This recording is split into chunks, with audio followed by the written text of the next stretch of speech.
Hi, everyone. Welcome to the CSPI podcast. I'm here with Marc Andreessen. Marc, how are you? Hey, good morning, Richard. How are you? I'm doing excellent. Thanks for joining us. I was looking at your schedule that you posted online a while back, and it's very busy. So I'm happy that you're making time for us.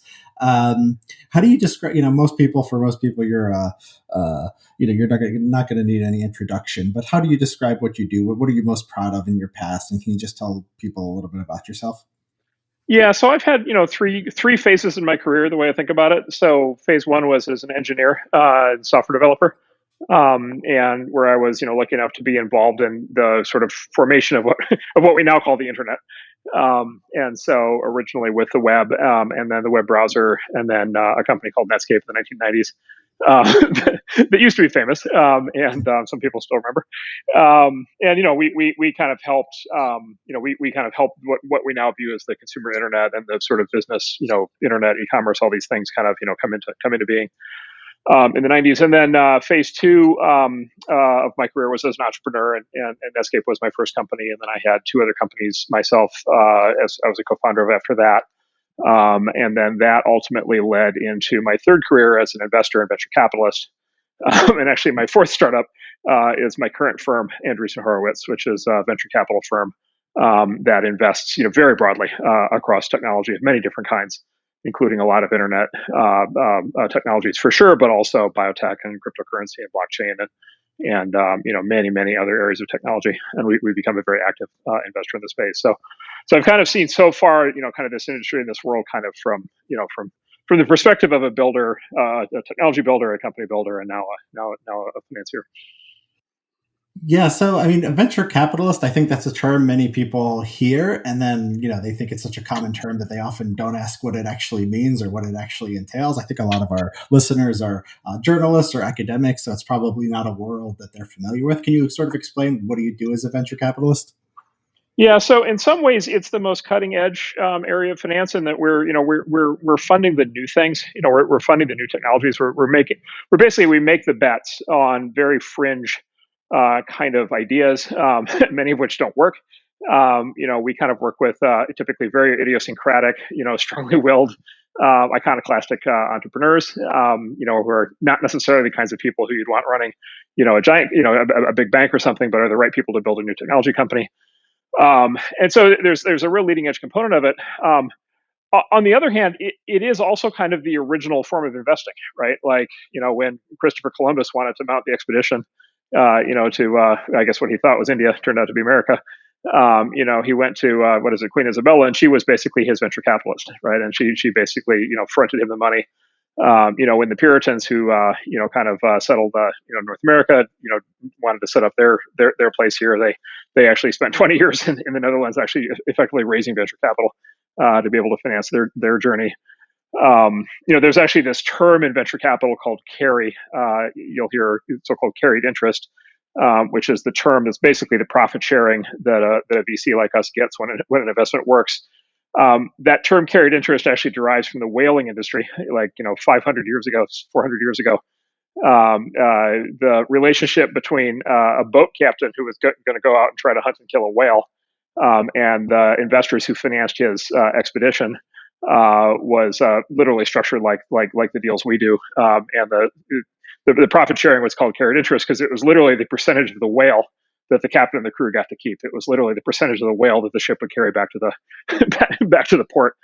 And so, even industries kind of that old and in many ways long forgotten, we're structured on a very similar model. And so, it's sort of the true financing of risk in the economy. And I would argue it plays a vital role, not just in the delivery of new technologies, right? And a recent example, it wasn't one of our companies, but this company Moderna that sort of innovated this idea of mRNA vaccines.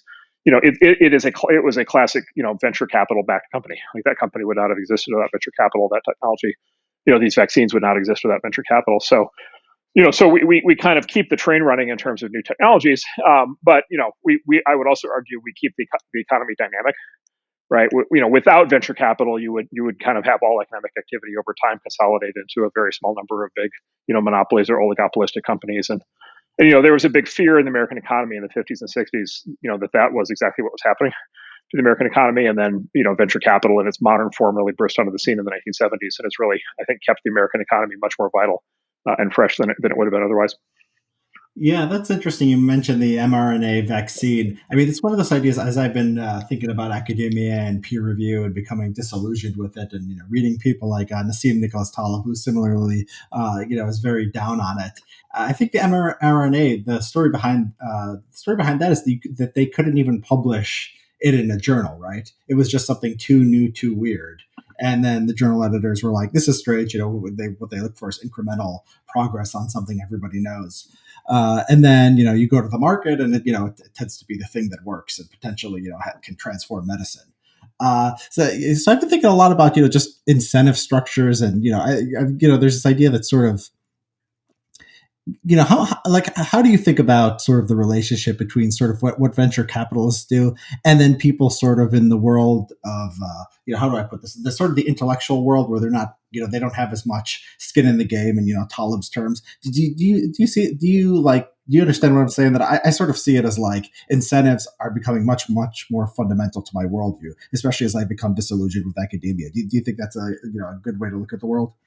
Yeah, so this is a really important topic, and it's a very, very rich and deep topic that we think about a lot. So I start with a disclaimer, basically saying that look, a lot of what we fund, a lot of the new technologies and companies that we fund, we do have to give credit to sort of in a lot of cases, sort of decades of university level research, and often actually federally funded research, government funded research, that kind of lead up to the point where we get to do what we do. And so the technologies, for example, behind computer networking that ultimately results in the internet, right, were funded by DARPA starting in like the 1950s, right, and it wasn't really for another 30 years or something into the 80s and into the 90s that they kind of became fully commercially viable, and that then entrepreneurs like you were able to kind of pick up the ball and run with it, and sort of help turn those technologies into something that normal people could use. So there is like, yeah. So I just say we do have to give credit to the fact that and look, mRNA builds on decades of federal funding of genomics research, and university level work in genomics, and so that we wouldn't have a lot of these new technologies if there hadn't been any basic science. And then that takes me to kind of the second part of the observation, which is basic science is very hard to fund with a sort of purely capitalistic mindset. And I say that as a huge advocate of a purely capitalistic mindset. It's hard to fund basic research with that, and a big part of that is just some of it is you don't know what you're going to get out of basic research. Sometimes it takes 20 years or something to figure out like what the actual real world kind of products are going to be. But the other thing is like it just the time scale involved, right? So the way to think about it basically is what we do is we can finance companies from basically the way I think about what we do is we sort of finance sort of advanced research into development and productization, and the sort of time frame that our companies can operate on between inception and when they ship a viable product is sort of 5 to 7 years, right? And what you tend to find is if there's something where it's like, okay, there's a new technology and I know it's going to result in a viable product, but it's going to be 10 or 15 or 20 years out. It's very hard to do that from a venture capital mindset, and the reason is it's actually because it's very hard to do that from a company building standpoint. Because if you staff a company with employees, you need a team, and if you staff it and there's nothing to show for it after 5 to 7 or maybe 8 or 9 years, like at some point you lose that team, and so you just because these are very talented people, they can go work at other companies, and so it's very hard to make the timescales match for the sort of 20-year kind of intellectual journeys. Look, that said, something has gone, very wrong in the basic research complex that we do have, right, in the universities and with the federal funding system. And we know that something has gone very wrong because of the replication crisis, right? And so, John Ioannidis at Stanford, wrote this now classic paper, in the mid '90s, where he basically made the case that, 50%. He basically said 50% of published research is fake. Is what's called non-reproducible, which means like you can't basically reproduce the same results, which means like you can't do anything with the research. It's basically fake. And interestingly, he was studying biomedical research, right, which you would think is an area of research where people would be very focused on getting things right. It subsequently turned out that he might have been underestimating the problem, right? The amount of fake research, even in fields like biomedicine, might be as fake as up to 70%. There's this other just amazing study that maybe we can link to for your listeners. That it was a study of medical trials funded by a branch of the federal apparatus. It's like heart and lung, whatever research. And they, it's this great chart that basically shows that new medicines stopped working at the point when the funders of the research required the researchers to register their experiments ahead of time. Yeah. Uh, and so basically, it's this chart that basically shows that for like 30 years or something, you had all of these new medicines coming out that, like, basically, in the research results were like, wow, this thing really works and it should be given to patients. And then there's this point where the research, or the people running medical trials, were forced to pre-register their hypothesis with the funding agency. And so they were forced to basically say up front, here's exactly what we're testing for, here's exactly how we're going to measure the results. And subsequent to that point, basically new medicines have stopped working. And the implication, there's two possible interpretations of this, right? One is, the low-hanging fruit argument, which is it used to be easier to make medicines that work, and now we've harvested the low-hanging fruit in science and technology, and now it's just harder to do it. And so maybe this is just a coincidence, right? The other explanation is those old medicines didn't work either, right? They were basically fake research results based on what's called data mining, right, or p hacking, in such a way that basically the results are fraudulent. And then the implication is there are a lot of drugs on the market today that probably don't actually work. And so anyway, like, the whole complex of science right now is like in an existential crisis. This is a real issue. And there's now, by the way, there's a generation of scientists who now specialize in basically, pointing this out and analyzing it. Andrew Gellman and a whole bunch of others. I'll give you. I'll just give you an example. I had a conversation with the longtime head of one of the big federal funding agencies for healthcare research, who's also a very accomplished entrepreneur. And I said, do you really think it's true that 50% or 70% of biomedical research is fake? And he's, this is a guy who spent his life kind of in this world. And he said, oh no, that's not true at all. He said it's 90%. Yeah. Right. And I was like, holy shit, like, what do you like, and I was like flabbergasted. I was like, what do you mean 90%? And he said, well, look, he's like, there's this thing called Sturgeon's law. He's like, look, 90% of everything is shit, right? Like, which is literally this thing called Sturgeon's law. 90% of everything is bad. Like, so 90% of every novel written is bad. Every novel, novels, 90% of music, 90% of art, 90% of everything is bad. And so he said, look, you just need to realize, he said, basically his analysis was, in any given field of medical experimentation, biomedical development, and this is going to be true of any field, right? There's like 5 labs total in the world that are like really good at what they're doing, and they're doing really cutting edge work. And this is also true of like quantum computing, and this is true of you pick any field of advanced technology you want. And he said, those 5 labs have like a pretty good shot at doing interesting work, and some of that is going to reproduce, and some of it isn't. And there are issues even in those labs. He said, once you get out of the top 5 labs, basically it's basically just like make work. It's like incremental marginal improvements at best, and basically just a complete waste of time otherwise. And I said, well, good God, like, why does the other 90% continue to get funded if you know this? And he's like, well, there's all these universities, right? There are all these professors, they have tenure, there are all these journals, there's this whole system, right? And people have been promised lifetime employment. And anyway, long-winded way of basically saying, yeah, we have, I think, pretty serious structural and incentive problems in the research complex. And then, by the way, I would argue, like, everything I just described, I'm just talking about the U.S. I would argue that, like, the U.S. is the best case scenario. Everywhere else is almost certainly worse. Yeah. And so we have a lot of work to do.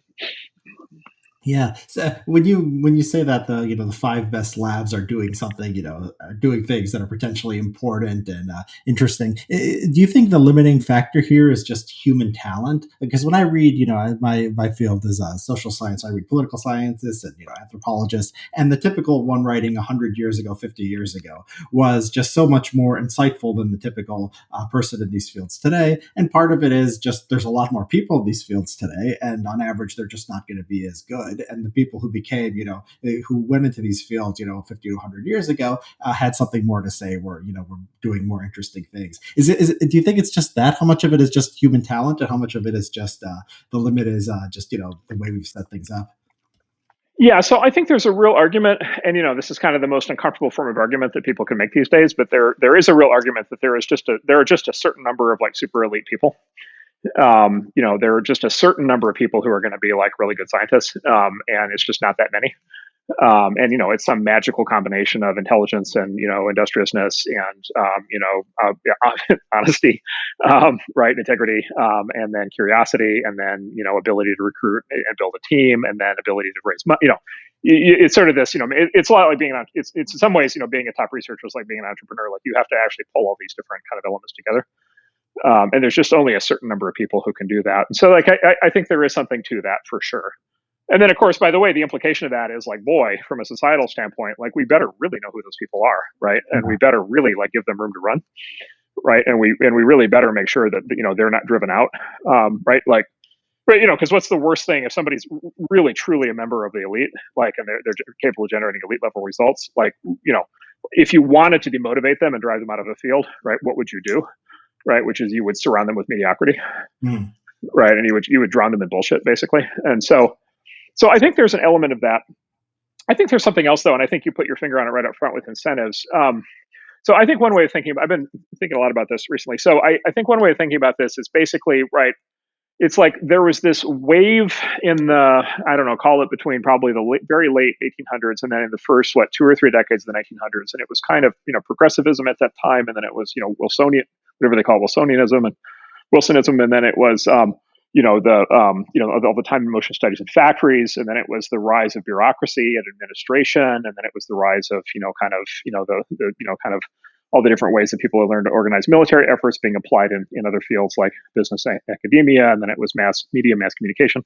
You had this sort of rise of systems, right? And so it's like, and this is when like the university system as we know and understand it today kind of got organized and kind of put into place. It's when kind of the factory system that we know and understand. It's when we learned how to structure giant bureaucracies, and so it's like, we built these institutions, like we built and codified basically these, the technical term is, is games, right? Games, not in the sense of entertaining sense, but games in the sense of like, I don't know, game theory or something, right? Where it's like, we built these games, we built these systems that then people insert into, all right? And if I insert into a, low level position at a giant company, I'm able to play this game over 30 years to rise up and become the CEO. If I, enter as a low-level diplomat in the UN, I'm able to rise up over time and become a Secretary General. If I insert as a, grad student in a university research lab, I'm able to rise up over time, to your point, and become a principal investigator and be running my own lab. Right, and then you've got in universities, you've got this whole you've got the journal game, right, with publications, right, and this weird thing where you get scored based on the journal articles that you publish in these journals that nobody can afford to buy, right, that nobody very few people read, but that's somehow how you get scored, and so or the tenure, right, the tenure track, and how you kind of navigate through that game, and so we put this set of games in place, and we put these games in place because we thought we were systematizing a way of achieving excellence, right? If you go back and you read the people in the 1920s, or like Vannevar Bush, like for example, is FDR's science advisor who kind of basically codified modern university research in the 40s. He thought that he's basically creating an optimized system for maximum output of high quality research. But it's the incentives problem to your point, which is basically, and anybody who knows the business knows this, which is like every time you define a metric, immediately people will start to game the metric. Right. And so if you tell me as a researcher in a university that I need to publish journal articles, right, I'm going to publish journal articles. Now, will anybody read them? Right. Will anybody cite them? Will anybody care? Like, do they actually move the field ahead? Maybe, maybe not. Right. And so forth and so on through all these different games. And so I think it's possible that like we spent as a society like 50 years kind of assembling these systems in these games, in the first half of the 20th century. And then we spent the last half of the 20th century basically gaming the games. Right. And so, and you see this just in the sense of like this sense of kind of these institutions going moribund, right? These institutions broadly that were created in the first half of the 20th century, just like generating worse and worse results. The response to worse and worse results is to fund them even more lavishly. Right. And so you're sort of in this loop where they're headed in the wrong direction. And then, I would say finally, there's the sort of adverse selection component that I alluded to. And honestly, like in my day job, I really benefit from this, which is, a lot of our founders, right, are people who 50 or 75 or 100 years ago, I think would have stayed in academia, right, as an example, right? Or I think they would have, worked in big businesses their whole lives, right? And so I think they might have, stayed at Stanford their whole life, or they might have stayed at IBM their whole life or something like that. But now they just, if you're really like sharp and young and hungry and aggressive and ambitious, you look around you I hear this all the time, right? I hear this all the time from our founders is I looked around and what I saw was just like incredibly depressing. And I realized I had to get out of there, right? And I had to get into a position where I could build my own thing because I actually want to be part of a high performance environment that doesn't tolerate all this bullshit. And so, I guess I'd say everything I'm describing is kind of depressing from a societal standpoint, but it's the full employment act for what I do day to day. And look, maybe that's fair. Like maybe that's just where we're at. Is we could have a long conversation about this, but like, is it even worth trying to do institutional reform? At this point, or is the correct answer just to build institutions? And venture capital startup formation is a way to build new institutions. This far from perfect, but like it seems to work quite well. And maybe we actually just need like a much more revolutionary mindset when it comes to trying to build new institutions. Yeah, I mean, you're right. I mean, it does seem like we're just throwing more money at the problem. I mean, we just had a few infrastructure bills that are just massive by historical standards, and there seems to be a lot more interest in throwing money at infrastructure than there is figuring out why we have more difficulty building infrastructure at a reasonable price than any other country in the world. I think before you cut big checks for that, I think you'd want to figure that part out first. Yeah. And so, yeah, I mean, yeah, when you talk about gaming the metrics, it's funny because sometimes I'll look at it seems like some fields are particularly bad at this. So I'll look at somebody who has like who's like a medical doctor or like a top research university, and I'll look at their Google Scholar. It makes it so convenient for you, and they'll have like a publication every 2 weeks, so like 30 publications in a year. They're one of 20 authors on each publication. It's just like, how carefully are you looking at each one of these papers? I don't know if this is real work or you're just, shuffling paper around and, adding another line to your, to your CV.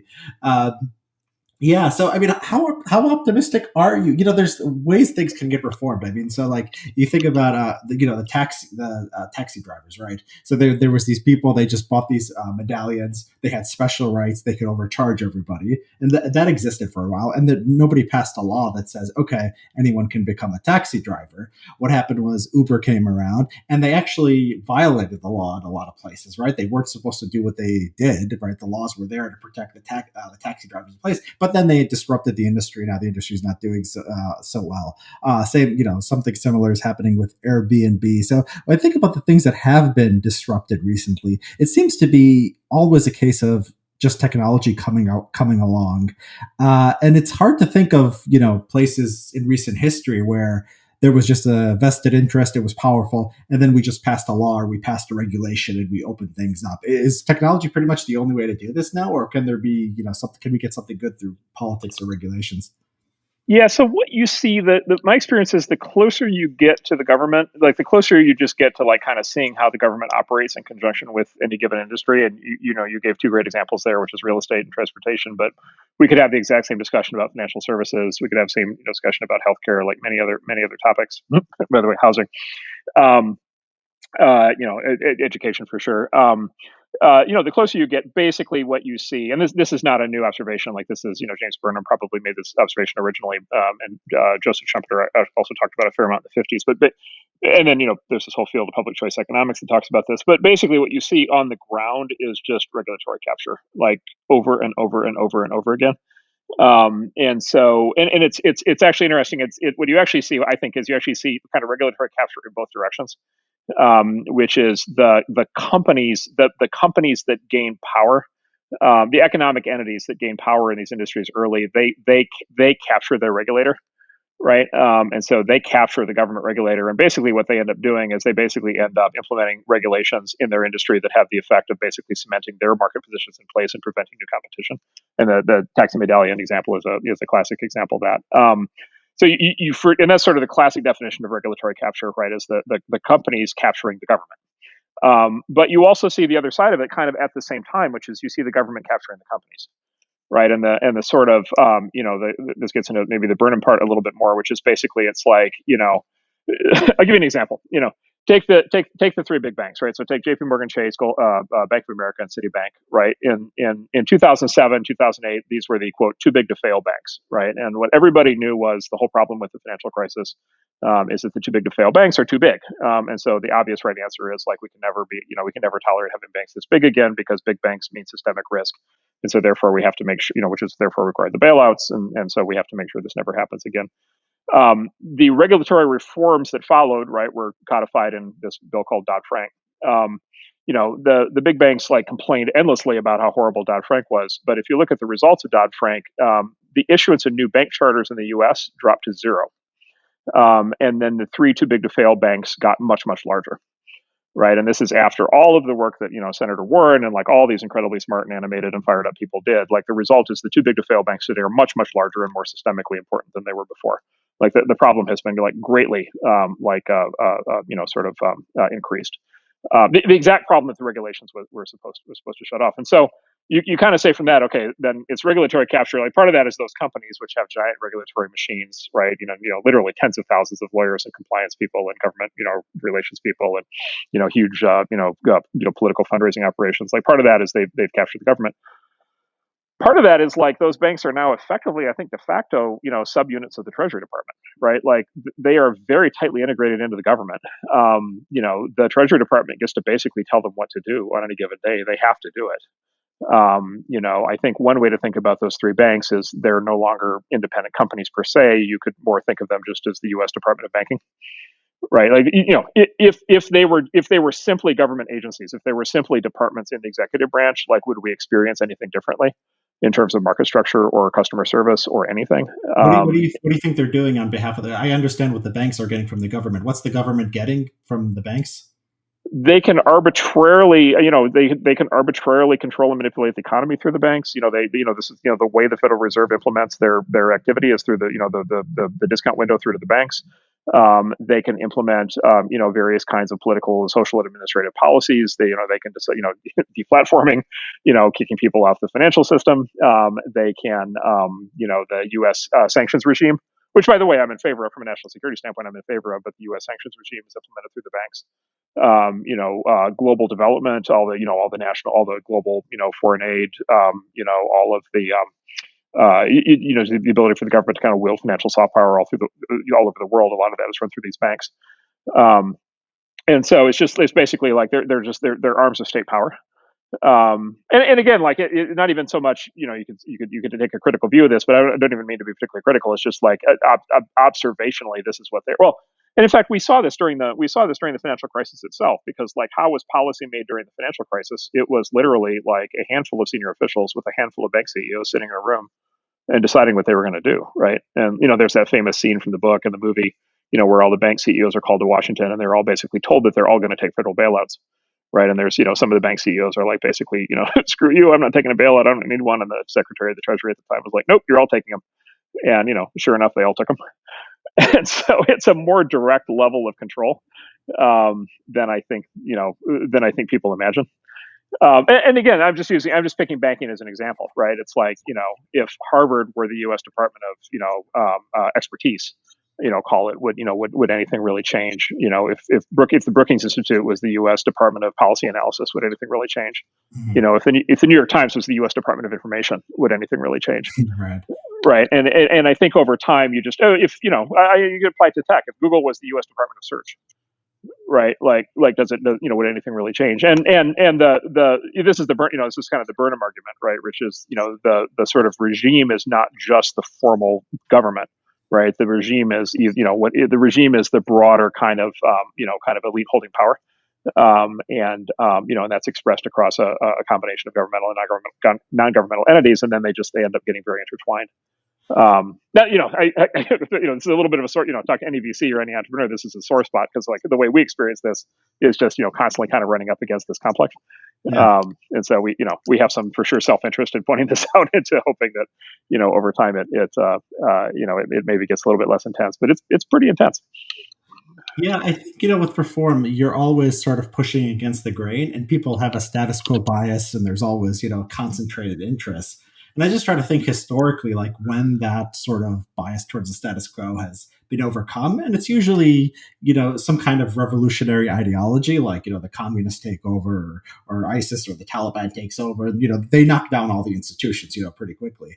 And you're or better case, we think more positively of decolonization. There has to be something that happens, right? There has to be sort of an external force that shakes things up. And I think this is sort of what Curtis Yarvin gets at in his writings when he says revolution is easier than reform. um, I guess the problem I see right now is there's I listen to the arguments of public choice theory and people who believe in cost benefit analysis, and they make perfect sense to me. I don't see anyone, ready to charge the barricades for those ideas. Is the problem is there's just no sort of revolutionary ideology that's going to spur people to just go and overcome whatever inertia there is in the system. Well, so let me tell you what we do. So what we do is, I would say what we do is maybe a minor league version of what you're getting at, right? And this goes to your examples of like Uber and Airbnb. So what we do basically, I think about it basically as like we run basically just a continuous flow of like X-wing fighters up against the Death Star, right? Like, and so like we are just like, and it's all of our startups. Like we're just constantly we're funding these very fired up entrepreneurs with these very disruptive ideas. And I'll talk about disruption in a second because it's really critical here, the theory of disruption, which is often mischaracterized. But we fund like all these disruptive startups. We fund we I'll just give you an example. Today at our firm we have over 250 companies currently in our portfolio that we own 10% or more of, right? And so think of it as like basically 250 X-wing fighters, and they are running sorties against the Death Star, and by the way, we know statistically what's going to happen. It's very clear in the data, which is basically half of them are going to get blown up on impact. Like basically in top end venture capital, half the companies don't work, and so we're just going to like lose half of them. For a variety of reasons, like some of them are just going to, they're going to screw things up or whatever, but part of it is they're going to hit the, kind of hit deflector shields of various kinds, and get blown up. And then, another quarter of them are going to generate kind of, okay, but not great returns, which is to say they're going to do something kind of interesting and some, useful, but not revolutionary. And so it's really only the top quartile of the companies that we fund that are going to kind of punch out and do something, really meaningful. So out of the 250, call that, whatever that number is, 70 or whatever, or what, 60. The dangers of doing math on the fly. And then, within that quartile, there's like an upper, whatever, God willing, upper 10% or whatever that are going to really kind of punch through, and are kind of, going to really have the potential to change things. And so, it's a high attrition rate, right? It's like what do the social scientists say? Biologists say it's what's K selected, not R selected, right? And so, and look, our entrepreneurs, they all understand the nature of the challenge. They're all, these are all their plans, by the way. This isn't us putting them up to it. Like they're choosing to do this, and they take the best run they can. By the way, in a lot of cases, they may blow one up and they may come right back around and do another one, and we might fund that next one, right? So you do get, it's a game with multiple opportunities to play, which is great. And so, we just kind of get to run those. Those companies do, I think, exactly what you described in a lot of cases, which is they have to have some form of technological wedge. And I often kind of equate sort of technological wedge, economic wedge, kind of go hand in hand, but they need to have some kind of technological wedge. Like they need to have some claim that there's a technology change, and you gave two examples of this, Uber and Airbnb. It's both like, okay, now that we have the web and now that we have, mobile phones and we have GPS and we have online, payments and so forth and online reputation systems, now all of a sudden we can do, driver rider matching in cars, or we can do, housing guest matching in homes, in a completely different way, which was never possible before, basically smartphones and GPS and all these other technologies. And so our startups need to have this wedge to have a chance to kind of punch through. But then the other thing they do is, they are quote unquote disruptive, and this word disruptive has gotten kind of a bad knock, because because it sounds bad, right? Disruption sounds bad. It sounds like, oh, something was working and now it's going to get disrupted and now it's going to get worse. But the reason we use the term disruption is because Clay Christensen, who wrote the book, The Innovator's Dilemma, that kind of talks about this. He kind of chose that word. And the key thing in there that's very important to keep in mind is disruption of the form that our companies do it only works if consumers like it, right? Uber only works, right, if drivers want to drive for it and if riders want to ride on it, right? Airbnb only works if people who own homes want to list, their homes or rooms in their homes on Airbnb, and only if guests want to stay in those homes. it's all, everything we do by definition, it's purely optional, right? People could just keep doing what they do; they don't have to change anything, right? Or they could try this new thing. And so I think that the argument I would make that what we do is kind of a minor form of the kind of revolutionary change you're talking about is it's basically we couple this idea of sort of a technological wedge into the market, coupled with real consumer choice, right? And then I would say finally you kind of couple it with this sort of the what is it the old I think Victor Hugo that's the or was it one of those guys who said there's nothing so powerful as an idea whose time has come. Like at some point it just gets obvious that there's a better way to do things. There was a famous, Uber's not one of our companies, but they had we were involved in Lyft, which is kind of the other very successful company in the space. But Uber had this very clever strategy we found out about later. This very clever strategy, which is they would go insert into a city, and they, as you said, they were like nominally in violation of the whatever taxi limo regulations in the city. So what they would do is they would focus on having a high amount of supply, which is to say a lot of cars and drivers sort of on standby within a couple minutes of City Hall, right? And so they would have this thing where if you were a staffer in City Hall or if you were a city council person in City Hall, you could be sitting in the chamber during the afternoon fulminating against these evil Silicon Valley people doing this, that, and the other thing, and then you could go right outside and punch into your Uber app and get a ride in 30 seconds, and the driver would happily take you home. Right. And if it wasn't you doing that, it was your young staff doing that, or it was your kids doing that. Right. And so, and at some point, this actually surfaced during AOC's campaign, where she was, fulminating against the gig economy. And it turned out, of course, she and her campaign were like big users of Uber. Right. Right. And so at some point, it's just like, this is what caused Uber and Lyft to work. Is at some point, it's just like, well, just obviously this is better. Like, obviously, right? It's better for everybody. Airbnb, obviously it's better, right? Hotels still exist. You can still stay in a hotel. People, a very large number of people overwhelmingly prefer to stay in an Airbnb. It's a better experience. And then, overwhelmingly people who list on Airbnb are doing it because they either want to have a business on the side or because they're using it to help cover their house payments or because it's a fun thing for them to do. And it's something that they're voluntarily choosing to do. And so anyway, as I say, this is the light version of revolution, but at least it's not pinning your hopes on kind of these endless dreams of reform that, at least in my view, seem to never materialize. Yeah, I mean, so is it that I think about Peter Thiel's distinction between the world of bits and the world of atoms, and we've been making progress in the world of bits, but not the world of atoms. And is this sort of revolutionary strategy? Is it limited to stuff that can be solved through bits and software? Because the recent examples tend to be things like Airbnb, something that that can be solved. Just computers are always getting better, they're getting cheaper, they're faster. Mobile devices, all of that. But if you go in if you traffic, right, you just want to drive somewhere, you want your commute to work. That's not getting better. That's staying the same or getting worse. Travel at the airports is getting worse, right? And so there's these places that are just, it seems like you can revolutionize in the way of software when there is a software solution to something. I guess the question is, what do we do for the large portion of things in the world that are problems that can't be solved in a similar way? We have to overcome the regulation some way or the other. Yeah, so there's a part of what Peter says that I really agree with, and what you're saying that I really agree with, and I'll come back to that. But let me start with the part that I agree with a little bit less, which is there isn't, what you find is there really isn't this like clear demarcation between bits and atoms anymore.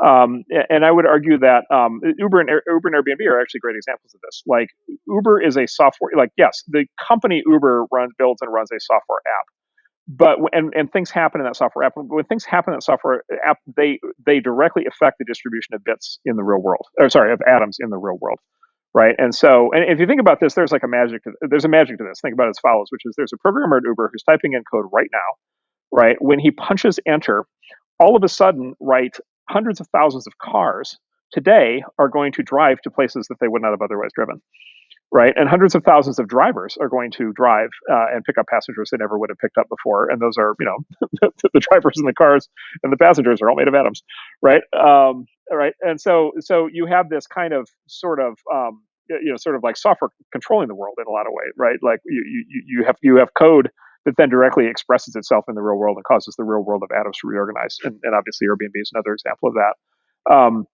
And you mentioned traffic, and you mentioned traffic as an example. Like, look, the one of the solutions to traffic ultimately is autonomy and having much more intelligent kind of navigation and kind of good, kind of comprehensive kind of system of determining who goes where and when and how to best optimize for that. And look, a self driving car is it's a lot of software, but it's still whatever 4,000 pounds of steel and glass and rubber.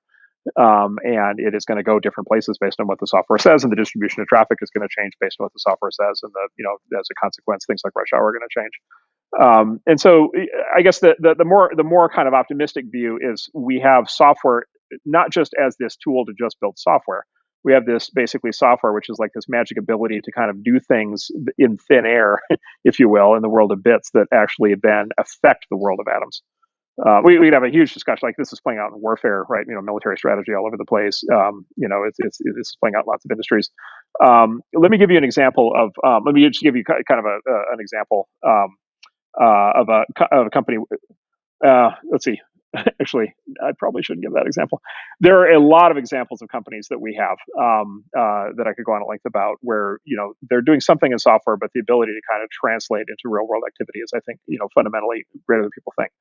Um, and then I would make one more claim, which is like increasingly what we see is software that literally replaces the need, right, for bits for atoms, right. And so I mean the great example there is this just massive kind of shove towards video conferencing that's taken place in the last year and a half, right, which is as you said, like software hasn't eaten the airplane in like a literal sense, in that the airplanes contain a lot of software, but it's still fundamentally a physical object. But if I can do a super high quality internet based video experience, or be part of a virtual conference, and therefore substitute for an actual real world trip with a real world plane that I now don't need to take, like it's a direct substitution. And so I think that's another way you kind of get this effect. Um, Having said all that, I do still agree with the larger point. We kind of have an unfair advantage of disrupting through software, and it's just because like software is inherently so malleable, right? It's just like software is fundamentally somebody sitting in front of a keyboard and like typing something in, and then kind of magical things happen. The world of atoms is obviously not like that. So we just have this, we basically we have this kind of magic, kind of tool in the world of bits that we don't have in the world of atoms. And then we could get into this long discussion about like what would be required to apply these same principles in the world of atoms. We do a lot. We do have a lot of activities. We do fund companies that go straight after the world of atoms. I would say it's just significantly harder. And I think most of those questions very rapidly become societal questions, right? Which is, of course, the hard ones, which is like, what do we want, right? Like, how much change do we want? Like, what is the rate of like incumbent lock-in versus disruption that we actually want? What is the level of government regulatory capture intertwining with oligopolies that we actually want? And just observationally as a society, we seem to want a fair amount of that right now.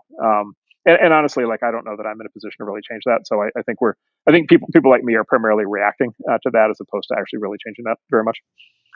You talked about software sort of having this unfair advantage, and I think it's just not inherent to the product, but it's also inherent to our regulatory environment, right? They talk about the Zoom replacing the airplane.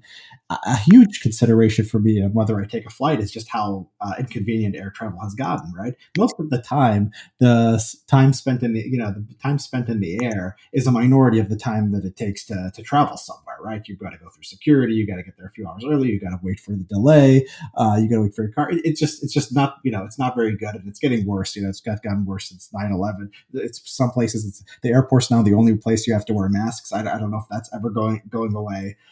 So there's just a lot of things now that make air travel uncomfortable. So of course Zoom will eat its lunch when Zoom is allowed to exist and get better, while air travel is not. Maybe it's just harder to make air travel better, but I feel that a lot of it is clearly regulations. So Let me hit one thing on the air travel. So here's another thing to think about. So you talk about big policy issues. So immigration.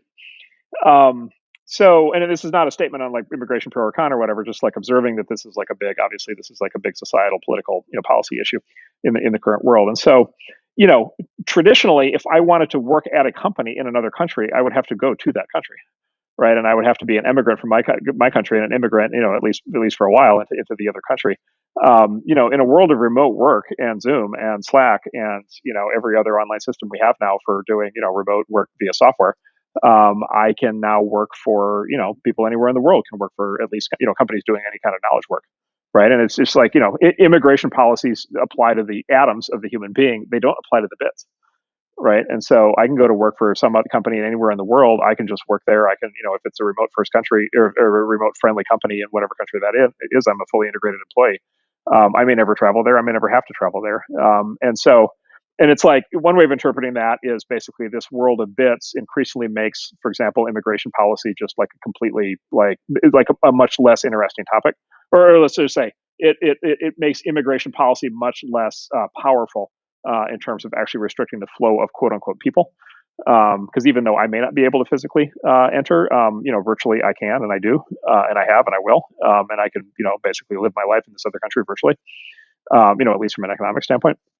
And so, on the one hand, maybe you could say like immigration policy is, increasingly moot, as compared to the ability for people to kind of virtually travel over bits. Another way you could look at it is you could say, well, actually, like maybe this really takes the edge off, the need for immigration. Maybe this actually reduces the salience of the entire issue in a very positive way, which is maybe a lot of people will be much happier actually staying in their home countries and not wanting to emigrate and immigrate to some other place because now they won't have to. So maybe the demand for immigration actually falls, right? And it just becomes a less salient issue because people can get what they want economically over the internet. They can continue to live in their home countries and be part of their local culture and their family, and not have to make the kind of harsh trade-offs that a lot of migrants historically have had to make. And I feel like, yeah, and I guess I feel like we're on the very front end of even conceptualizing that this is now a choice. That these are actually viable scenarios. But I think they actually now are for a lot of people. Yeah. Okay. So to turn the topic, to shift the topic a little bit, I was interested in this, interview you did with a guy. I think his name is Nicholas Soldo. Yep. What struck me about the interview and what made I think your take different from most takes of most people I read is that you're a big techno optimist. And so there, when we talk about tech in sort of the political realm now, there's sort of I think a left wing critique and a right wing critique, although sometimes they blend together. But I think the left wing critique is about income inequality and AOC's criticism of the gig economy. I think there's there. I find that critique less convincing and less interesting. It sort of sounds like it's just sort of sounds like the same mistake the Luddites people have been making against technology since the beginning of time. So I don't find that very convincing. But there's also a right wing critique that I think is a little more interesting, and the idea is sort of we are becoming weird and antisocial thanks to that there's this addiction element. I don't like the medicalized terminology, but basically our screens bring us a lot of joy immediate in the immediate short term, and we're not doing things that previous generations did. We're not going to play outside as much. I don't know about we, like, I'm talking more like the younger generation. They're not going outside. They're not developing social skills. They're not becoming, they're not becoming resilient. And people will point to stuff like showing increasing rates of depression, mental illness. People like Jonathan Haidt, the last 10, 15 years. I think Haidt and Lukanoff, they blame it on the cell phone and the kids getting smartphones. So there's this, cultural critique of technology and what's it doing to us. I'm a little bit sympathetic to it, but my impression from reading what you write and reading your interviews is that you're much more optimistic. So can you give sort of the optimistic take for technology and what it's doing to our brains? Yeah, so let me frame the overall dynamic you described, which is the left wing and right wing critiques, and then we'll get into the specifics. So economist Brian Kaplan famously he has a long term exercise to try to distill down the sort of partisan differences between left and right to the sort of most parsimonious explanation, and he finally came up with one a few years ago that I think about a lot, which is he said the core principle of the left is the left hates markets. Right. And so like the left hates markets and they hate markets, of course, because markets generate inequality, markets surface, markets surface what things are actually valued, markets surface who actually produces a lot. And so markets just naturally generate inequality. And so therefore the left hates markets. And then he says that the main principle of the right is the right hates the left. Right. And this is the old Buckley thing of, the role of conservatism is to stand athwart history, with a capital H and yell stop. Right. Which is like basically from the right, you view as like, OK, all of the societal changes happening around us are all being driven from the left. They're all driving things further to the left. They're all leading societies in the directions that the left thinks that things should go, and that those things are bad because they're against tradition and they're against history. They're against the way that things have always worked, and the things that have in their view been proven, and so therefore those things are bad. And so I think technology gets kind of, in my view, kind of trapped up in this dynamic. So therefore, to your point, like the left hates technology because they hate capitalism. They hate capitalism because they hate markets. They hate markets because markets are inegalitarian. And so there's, we just kind of slot naturally into that critique. And then the right hates technology because it seems like technology is a tool of the left, right? In the sense of like whatever societal changes are happening kind of, basically through technology, right? Because, look, technology does change human behavior. Like technology does change how societies work. It always has. It may be the main thing. It may be the main thing that does. And so, to the extent that that's true, then, whatever societal changes are happening are probably happening either as a consequence of technology or at least through technology. Those are changes generally that are the left is in favor of and the right is opposed to. So I think we're kind of in like, I think in a lot of ways we are I think about this a lot, like we are the perfect thing. We are like hyper like evolved to be the thing that's maximally hated by both sides. Um, which is actually, quite an interesting position to be in. Um, so anyway, so we could talk about that, but yeah. So the specific critique. So I guess the question is, yeah, I guess is the question. Let me actually clarify the question. Is the question a very specific question of like, is technology changing how we operate as human beings, or is it a broader question on social change? Uh, well, I mean, it's both. Is there something to the critique that what technology is doing to our brains has a bad psychological effect, and anything that has a bad psychological effect on a mass scale will obviously have a negative social effect. So, I mean, do you find that critique convincing at all? Yeah. So there's I guess there's a couple things. So one is, it's important. I would say there's maybe a tendency to just be flat out ahistorical. Let me defend technology for a minute, and then maybe we'll come back to maybe a little bit more of the case of the prosecution. So one is there's like an ahistorical component to the kind of these discussions generally, which is basically it's like I'll give you an example. Like technology is causing political radicalization. Like technology is causing people to believe in all these kind of cultish like political kind of movements, causing people to radicalize politically. And it's like, well, okay, the problem though is that like both communism and Nazism like predated the internet, right? Like, you have some point of view. Like, say what you will about Hitler, like he didn't use the internet, Yeah, right? Like Nazism like did pretty well as a crazy, insane, psychotic political philosophy that was adopted by a lot of people and had like major catastrophic consequences, like without the internet. In fact, basically like radio, right? Was the thing. Communism swept the globe, and communism was again, it was sort of entirely pre-internet. In fact, the internet didn't really take off until right around actually. yeah. Especially funny. Yeah, I think this ideological thing. Yeah, I think you're right. I think people talk about, oh my god, the misinformation and the rise of white supremacy because of online. Yeah, I don't find that very convincing. What about the psychological thing that people are becoming sort of brittle and that they're becoming more anxious and they're just not like being a human. They're not just going out there. When I was a kid, I feel lucky because I'm just old enough to, I was in the internet. I grew up before social media. I think, the internet, I first discovered message boards maybe when I was in ninth or 10th grade. I had a flip phone, I think by 11th grade. And so I grew up in this time where I remember the pre-internet world. And my life revolved around, hanging out with other people, calling them on the phone, trying to find girls to go out with me, getting into fights with guys. And, all of these things are, some of these things are healthy. Some of these things are not healthy, getting in trouble sometimes. But, I felt like the entire time I was sort of, I felt like I was improving socially. I was sort of finding my way in the world. And I don't know if I think I was growing up, I had a bit of social anxiety and I had a little bit of social awkwardness and, the socializing didn't really come natural to me. And I think that it took a lot of sort of, getting rejected, getting made fun of, getting beat up to sort of, become somebody better. And I don't know, like if I was born today, right, or born 10 years ago, I could have done all of that digitally, right? So yeah, and so I think about my own life, and I think about this sort of remembering the pre-internet world and the post-internet and post-smartphones and social media world. And I think about, the sort of the political ideologies, they're not communism or Nazism, but the things that take it over just seem to be very self-centered, and they seem to be consistent with this idea that people are becoming, more brittle and less able to deal with real challenges. And I do wonder, is this making us worse psychologically? Is that the effect of social media, the internet, our smartphones? Well, so I remember the pre-internet world a little bit differently. So this is the other part. This is, I wonder about the rose-colored glasses kind of component to this. So, and of course, we all have our own experiences, and so I don't mean to question yours, but I remember the pre-internet world very differently. Which is, I remember. So I grew up in the Midwest in the '70s and '80s, and I remember basically nonstop moral panics in the opposite direction. And this I find very amusing over the last several years, because it's like, boy, everything that they told me to freak out about in the '70s and '80s now apparently we're supposed to miss and wish we had more of, which is like, the idea of like kids, like as an example, like dating and having sex, where I grew up in the '70s and '80s was like a major constant source of moral panic. Yeah. Right. And it was literally up to and including like all the kids are going to die because they're all going to get AIDS. Yeah. Right. If you have sex, you're going to get AIDS.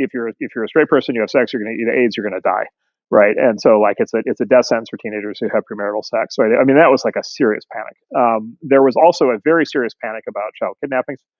I sort of grew up in the full flush of the satanic panic. And so it was literally this thing of, there were going to be, on any given day, if you went and played outside, you were going to get like snatched off the street by the creepy guy in the van and never be heard from again. And all these kids getting, kind of abused and vanished, kind of through these things. It was just like nonstop panic kind of every step of the way. That basically whatever kids were doing was like bad and horrible and dangerous and likely to lead to and then of course it was all of the panic, kind of flowing out of the revolutionary changes of the '60s. And so, it's heavy, I know where I grew up is like, heavy metal music is like a tool of Satan, right? Like, and heavy metal music is going to like seriously, like permanently, like, make this entire generation of kids like deeply like immoral and wicked, right? And like, if you listen to heavy metal music today, it's like, oh, that's quaint. That's kind of cute. Yeah. And of course that moral panic then got immediately transplanted onto hip hop. And then if you kind of go back further in history, like I think what you find over and over again is basically those kinds of moral panics, right? There's this great Twitter account called Pessimist Arc where these guys kind of go back and document all this stuff. But like, there was this gigantic moral panic in the late 1800s around the bicycle, right? And this idea that kids were going to be able to like, range from village to village without adult supervision. And of course, they were all going to get sex and, have children out of wedlock and get STDs and die. There was moral panic about radio. There was moral panic about, paperback novels. There was moral panic in the '50s about comic books. And so there is this like in any given generation, basically whatever the kids are doing is just like the worst thing that's ever happened, and it's going to lead to like certain doom, destruction, and the collapse of Western civilization. So anyway, so like I don't. It was far from at least where I grew up. It was not nearly as idyllic as I think people as I hear people describe. Maybe people had more idyllic experiences. Look, having said that, now let me argue a little bit more on the case for the prosecution, which is, say, technology to some extent. I think as you've been discussing, like it drives I would certainly concede like technology is certainly capable of driving psychological change. We could talk about like I think there's a whole actually future frontier of neurochemistry that's going to get very important as we try to actually kind of fully understand this, which we still don't very well in the science right now, but. Yeah, it's capable. Technology is for sure capable of driving psychological change. I think that's almost certainly true. It's certainly capable of driving sociological change. But then you've also got this like this old question of like, is it an engine or is it a camera? Like, or put it this way, is it a cause or is it a mechanism? Right? Like, I'll give you an example. Is social media a cause of behavioral changes among teenagers that would not be happening if not for the technology? Or is the technology simply the method that those psychological changes are instantiating themselves, right, and transmitting? Right. And so I'll just give you an example. As you know, like the 1960s kicked off like, this incredible kind of, this sort of sexual revolution, this revolution of sexual mores, this revolution in, gender dynamics between men and women, this, entire revolution of like, acceptance of homosexuality and then all the, kind of things. The so-called sex change operation started around that time. And that, of course, has become trans. Right. The enabler for the trans movement. And like, those things all started like 30 years, 40 years before the internet. And so, the internet shows up kind of 30 or 40 years into those things. And then those things like, look, at the very least, those behaviors and those changes and those principles and those movements for sure then basically travel through the internet and are enabled by the internet, right? And are spread via the internet. Good or bad or indifferent or whatever. Like, for sure that's true. Were they caused by the internet, right? In the counterfactual, had the internet not emerged, would these social behavioral changes be happening anyway? And would they just simply be happening through the older technologies? Would they be happening through television and radio and newspapers and comic books and novels and all the other movies and all the other media that they were already happening through from the 60s through the 90s? I think quite possibly. And so I guess what I would propose is it's probably a more complex interrelationship where technology is probably somewhat an engine, right, of a driver of change. It's somewhat a camera, which is just a way for us to actually see the change. It's somewhat like an enabling mechanism, or sort of a conduit. It's kind of a blend of those three, and I think it's actually quite hard to disentangle those. Yeah, I think that's fair enough. There's some trends you can see that just start online, and you can't imagine them coming, from anywhere else. There's a term now, demisexual, where Yeah. apparently the kids say, if you want, this is just, if you need to have a personal connection with someone to have sexual attraction to them, and the joke on social media is like, that's just being a girl, right? And people trace this to like a Tumblr account, right? Would that have like made its way into a novel and maybe taken off in the same way? Maybe, I don't know, but it seems like some of these crazy things can be directly traced to the internet.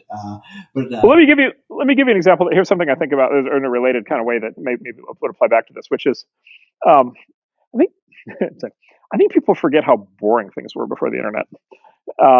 Like, it's like, here's my model.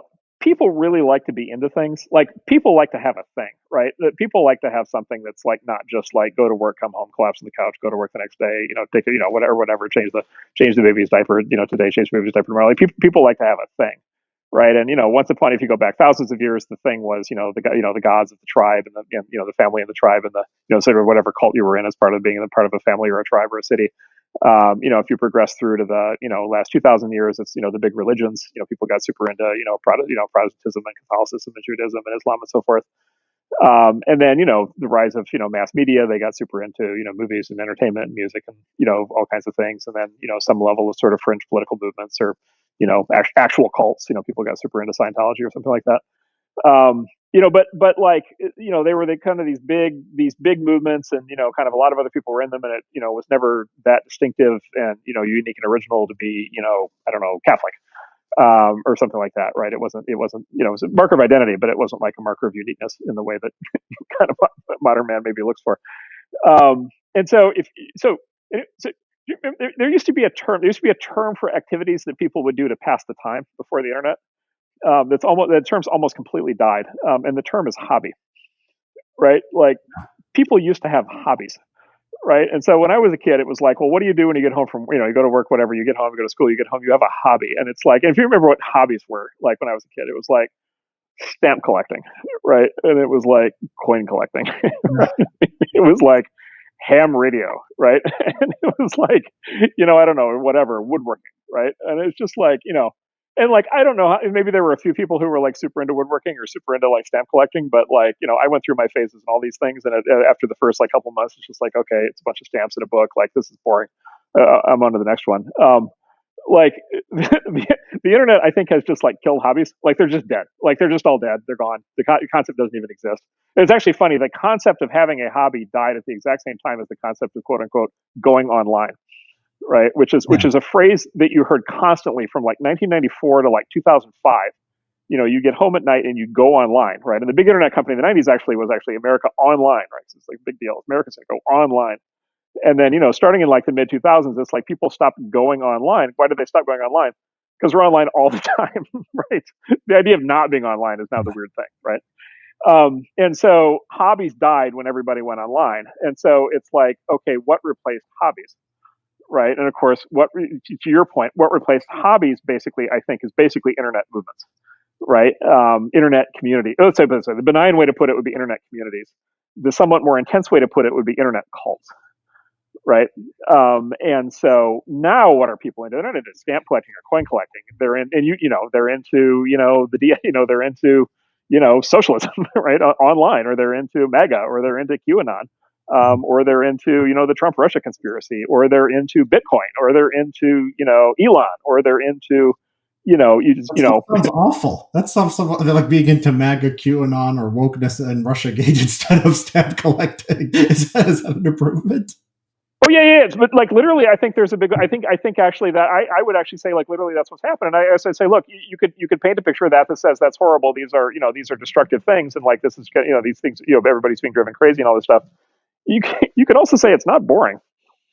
Like things were pretty boring. Like Yeah. things were pretty dull, right? And in fact, you could actually this would be a right wing argument, right? Like the right wing argument is right. The right wing one of the right wing arguments, right, is man is not meant to simply be man is not simply meant to be an atomized economic function, right? Man is not optimized to just literally be like a drone, and to just kind of drift along on, kind of the sort of, kind of waves of history, and to not, have sort of a principled position on which to stand, and not have a sense of identity, for something that's just greater than himself, and to not have a, a sense of a connection to community and the family and to society and all these things. And, a right wing critique of, quote unquote, neoliberalism is that it, atomizes society and kind of renders everything, basically dull and bland and, kind of gray.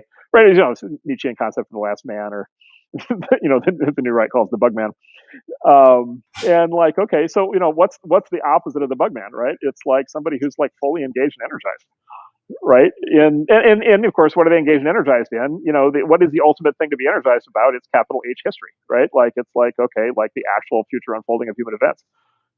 And so, none of us like all of these different movements, but like at least people are into things that are a lot more stimulating and arguably important than stamp collecting. And so I don't know. Like, well, here's the other thing. Like, well, here's the other question, right? Which I think about a lot, which is, okay, this if you sort of buy into everything I just said, view it good, bad, or indifferent, you could kind of say it is new, right? Like, so it feels to me like I don't know what you want to call it, like the global nervous system has like woken up, in the last like 10 or 15 years in a way that it hadn't before.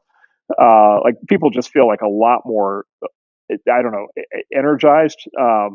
People feel a lot more, again, good or bad, energized, agitated, whatever you want to call it. Like people are just like there's an electricity in the air that is new. And look, maybe this is the beginning. Maybe this all just like intensifies for the rest of our lives, or maybe this is just us getting used to a new way of living. And 5 or 10 years from now, we're going to look back and we're going to say, okay, things went a little bit crazy there for a while, but now we actually know how to harness this new technology and have it be in our lives without it driving us all nuts. And I don't know the answer to that question, but I think it's a big question. Yeah, I think the right wing, I think the right wing answer to that is not that the alternative to these internet cults is stamp collecting, right? I think the alternative that a lot of people think we've gotten away from is finding partners, getting married, having children. I sort of think that that's something you do when you're when you're bored. Maybe people say, oh, I don't want to have kids. I want to travel, and it's a different kind of fulfillment. If you're looking for pure excitement, maybe travel makes more sense than children. But I think a lot of people, especially on the political right, would say it's better for society and it's better overall, even for you, to make the choice of being boring, right? Settling down, having that family, and if you're just getting excited by capital H history all day, and not passing out your genes and dying a virgin. I think a lot of people are sort of horrified by that possibility, right? And it's not just about replacing stamp collecting with threat, trolling people on Twitter. I think we might be losing something more important and fundamental. Well, let me give you a case for optimism here from another direction. To your argument, let me give you a case for optimism to your exact argument here, which is how the post-COVID world might be different, right? Which is basically like as follows, which is like a big reason for the kind of whatever neoliberal atomization of society, right? Historically, has been this economic driver, where if you're a young and ambitious person and you want to have a career, and you want to kind of experience, the sort of exciting things, and you want to like pursue interesting, fields and whatever, but you grew up in a small town or a medium-sized town or someplace, or maybe a country where it's not the kind of where all the action is. For thousands of years, the answer has been you move to a city, right? And generally speaking, you move, the bigger the city, the better. And over the fullness of time, that led to this concept of these superstar cities, right? So the Bay Area or Los Angeles or New York or, whatever, Hong Kong or these sort of really big spectacular cities. And generally, as a young person, if you want to engage in all these exciting things, like that's what you did. And then again, using your right wing argument, is that that therefore was like the disassembly of the extended family, right? And then the sort of creation of this idea of the nuclear family, right, which is a very kind of ahistorical concept. And then you have these, you have basically these fractured communities. And by the way, you also had like the consequences of adverse selection, right, as a result, which is like why are a lot of small towns in so much trouble? One argument is because all of the really kind of highly ambitious, highly capable people left, right? Because they left for better opportunities, right? And you could even argue this at a national level. Why are certain countries, for example, in the EU, doing much worse than others? And some of it is just simply the flow of the young, talented people. If you grew up in one of the small peripheral countries, you probably went to one of the bigger countries, to kind of realize your professional aspirations are to be around people who are more like you, because you literally had to leave, and you had to go do that. Well, that was all pre-COVID. That was all pre-Zoom, right? That was all pre-internet, right? That was all pre-remote work. And so I think there's a real possibility. Catherine Boyle wrote a fantastic piece on this a couple months ago that I really recommended. But there's like a real possibility here that people can now actually decouple these decisions, so they can decouple basically where they work from where they live. But at a more fundamental level, maybe they don't have to make the same trade-off.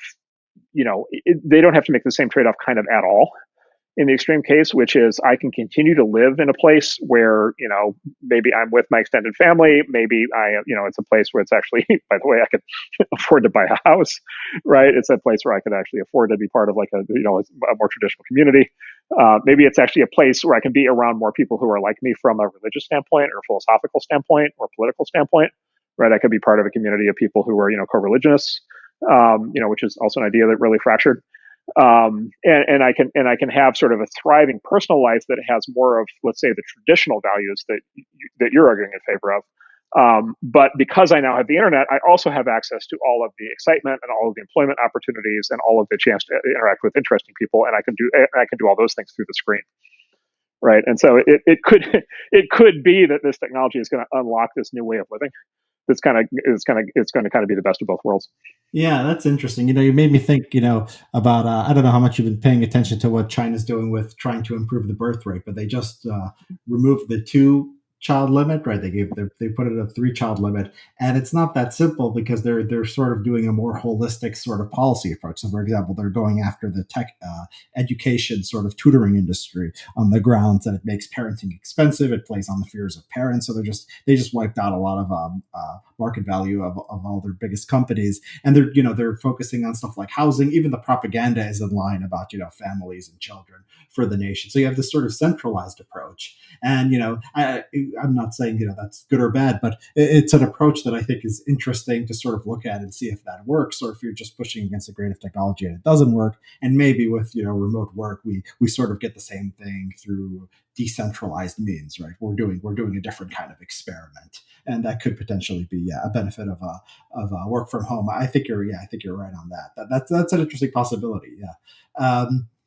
I want to go back to something you said before. It was you're saying we're at this place where we're sort of ideal to be hated by the right and the left, and I've thought a little bit about that. I think that is it just it's sort of human nature, right? So when you wrote your article about software eating the world, so sort of look at it this way. I mean, if like you bring up the example of Netflix, which is a really really cool product, right? You have an unlimited number of shows and movies. It's very convenient. The software works great. You can sit there on your screen, on your device, on your phone. You can watch whatever you want as long as you want. It's affordable. It's great.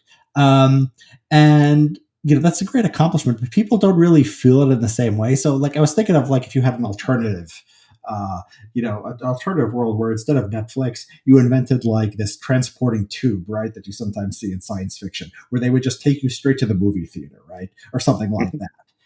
That wouldn't be as good as Netflix, right? The selection would still be lower. You'd have to get there on time. You couldn't be in the comfort of your own home.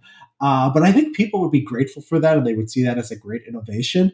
While sort of this idea that it just sort of comes to your house that easily, it doesn't feel like progress, right? It feels like, oh, just more convenience, and we sort of have enough of that. Does the sort of, I think a lot of these things can be made to feel, like progress. Like, I think, if you told someone 20 years ago you had an iPhone and you could sit there and you could have all the information in the world literally a second away, right? I mean, I think people would have been impressed by that, but I just think people don't feel it in their bones the way they feel some kind of change in atoms. Is this a problem that sort of tech is hard to sell just because it's not romantic? It doesn't speak to something like within us, which wants to see, planes flying and cars going really fast and just things out there in the real world. Well, the numbers say the opposite, right? You just look at the Netflix usage numbers, and like clearly people love it because they're using it all the time, right? And by the way, the same thing is true for all these other things. Like, and if anything, the correlation is the more criticism something is getting, the more people actually like it, and the more they're using it. Yeah. Right. And so it's and all these technologies are actually interesting in that, like, we actually know the numbers. Like we know how many people use these things, like down to the click. Right. We know exactly what they do on these services. By the way, one of the things you get when you're on the inside of these companies is you get to actually see the results of scandals playing out in actual user behavior, right? And so you'll have one of these companies that'll have like a privacy scandal, or it'll have our company Robinhood went through this, right? They had this scandal, this whole thing around GameStop, and when they, for various reasons, there was the interruptions in trading. There'll be these huge kind of freak out moments where everybody will just get absolutely furious, and then you look at the numbers, and it's just the numbers are just all up and to the right. It's just like you'll just a lot of things are like that. Like, I'm not saying tech is like pornography, but pornography is certainly like that, right? Where everyone likes it, but if you talk about everyone likes it. Everyone, if the numbers are, a lot of people watch it.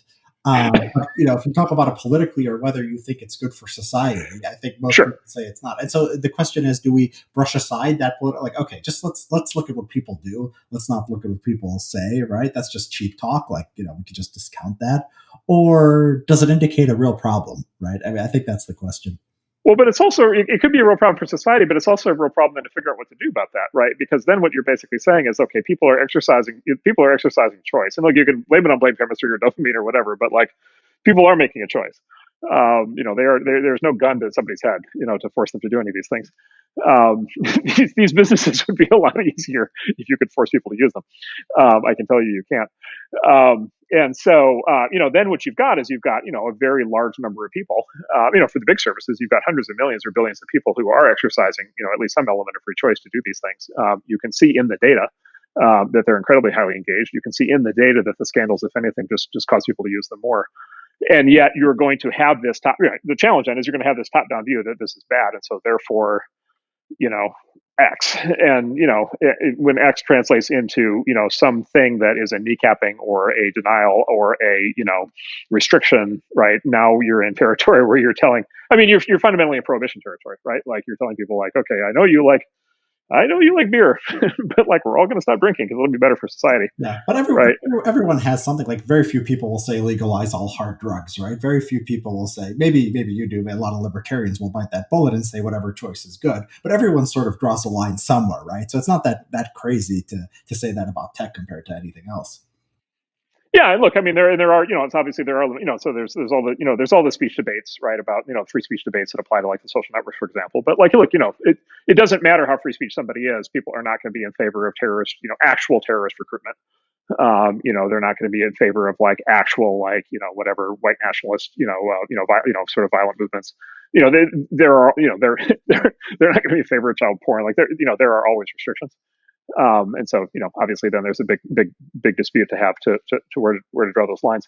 But let me go back to your Netflix thing though, which again, it goes to this consumer choice thing, which is you postulated the existence of like this magical movie theater experience, that would maybe be like more special when in person and have these other attributes. Well, I mean, it might or might not make people happier in the moment, but politically, people would feel like that was a great accomplishment in the way they Netflix. And whether maybe it would be a better experience, I don't know, because I sort of feel like these political intuitions are tied to something in human nature, which says, you can't just have a virtual reality. You can't just sit home and, have all the entertainment brought to you. You got to go out there and you got to look in people's eyes, and you got to, see how they laugh at your jokes, see how they react to you, look at their facial expressions, right? So I think, I guess I'm postulating sort of a connection between these political instincts we have and just something deep in human nature. So here's the thing: that movie theater existed. So that happened. So it didn't have the teleporting capability, it didn't have the special tube, so you still had to Right. drive to it. But there was a theater in Los Angeles. If you ever had the chance to experience it, it was called the ArcLight. Oh yeah, isn't that a chain? It's a very small chain, and I believe it just it may be COVID finally finished it off, but like it was a very small chain. It Yeah, never got big. we had a few of them. Yeah, we had a lot of them just right around here. Yeah. Okay, so let me describe for people who haven't experienced the ArcLight. It's actually quite something. And I got to say, I was in LA for a little while and spent some time there, and I loved it. And I went there as often as I could, and I thought it was fantastic for all the reasons that you described. And I mean, it was. Let me describe the ArcLight experience for anybody who's been in a normal movie theater. So first of all, valet parking, right? Like you don't have to like find a place to park. They like take your car. Reserved seating, right, in the theater, right? And so you roll into this thing 5 minutes before showtime, you hand your key to the guy, you run inside, you have a reserved seat, you sit in your reserved seat, you know exactly what seat it's going to be. By the way, the seats are spectacularly comfortable, right? It's just like it just feels like it's the softest, most pilloriest thing you've ever sat in. And then get this, great food, which they will bring to you in your seat, right? And so it's like dinner time, and I'm going to have like a really good dinner while I'm sitting here watching Yeah. this movie. And by the way, guess what else? Beer, right? Beer and wine. And so I'm able to like sit in my reserve seat with my glass of wine and with my great food, and I'm going to watch this like fantastic movie on this. And then, by the way, the most spectacular screen you've ever seen, like just these just gigantic wraparound screens, this like amazing sound. Like the whole thing is just like this magical experience, right? And it's like but then they pay for it, so it's like the ticket price is like whatever, $15 instead of whatever it was at the time, $7 or whatever, right? So it costs, but like it's not like it's completely out of reach. And basically people went to it a couple times and they were like, wow, and then they just kind of went, yeah, right, and then they all bought flat screen TVs and started watching Netflix at home. Yeah.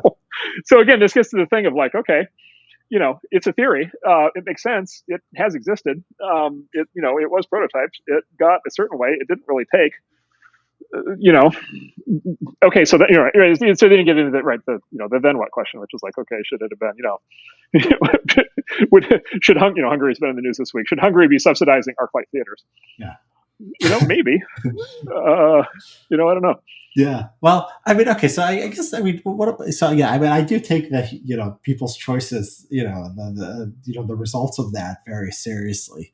But can you think of sort of sociability and socializing as sort of as a collective action problem? So like so let's say you're in high school, right, and you have this friend. And you're interested in a girl, right? And maybe she's a little bit interested in you. Either way, and like you see this person every day, you sit next to them in class, right? And you get used to them and the relationship builds over time. Now, if school ends, right, if you're going to go off to summer, it's like you're not in a position where either one can reach out to the other because the relationship hasn't developed to that point, or maybe you're just too shy and nobody wants to take the risk. But like if you're forced to sit in a seat every day and be with that person, right? Eventually something can develop, a friendship or a relationship or a marriage or whatever. And I feel like a lot of human relationships are like this. It's like things like school or like, militaries are like, classic where people like nobody would like just, you can't just, on your own decide I want to have a bunch of war buddies and just do that, right? There has to be it has to be organic. There has to be a war, and the government has to put you in these units, and maybe you develop relationships and those become your best friends for the rest of your life. And so yeah, if everyone is sort of doing their own thing, right?